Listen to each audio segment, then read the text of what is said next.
Action.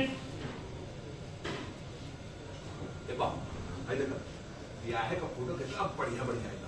हाँ हो, लेकिन पूर्वा घर में आके सब ए गड़बड़। बुढ़िया, बुढ़िया, बोलो एक घर के सब लोगन के आज ही फैसला लेके छोड़ा तो का भाई बावन आइए बतावा कि हमरा के विदाई में का मिलल बा। अरे फूफा जी एकदम सुपर फाइन धोती और सिल्क का कुर्ता गमछा का साथे।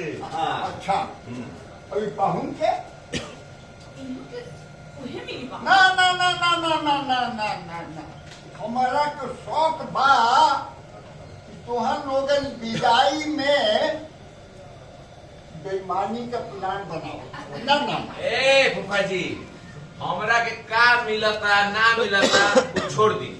रउआ के का चाहिए जरा बताएं तो। हमरा के हाँ का चाहिए? सोचो बियो क्यों बियो जा रहा है सोच रहे ऐसे चीज मंगत नहीं कि पाहुन जन है वो हमारे से छोड़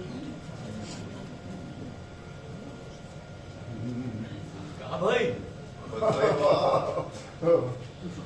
हमरा के तो ट्रक चाहिए। अरे बा और वो लीलन कंपनी को हाँ लीलन कंपनी के सना कोना गई बनी का जी बोरा गई बनी हवाई जहाज मंगली। हाँ ए जब से बिया भइल बाने तब से आज तो जोर के हम विदाई मंगले हई। अब ज्यादा पिक पिक पिक बोलली ने तो तलाक दे दे तो हाँ अच्छा हाँ हमारा के तलाक दे हाँ।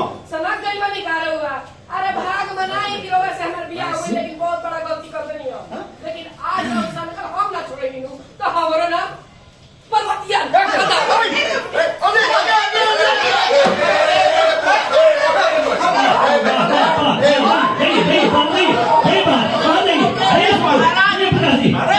गोविंदर गोविंदर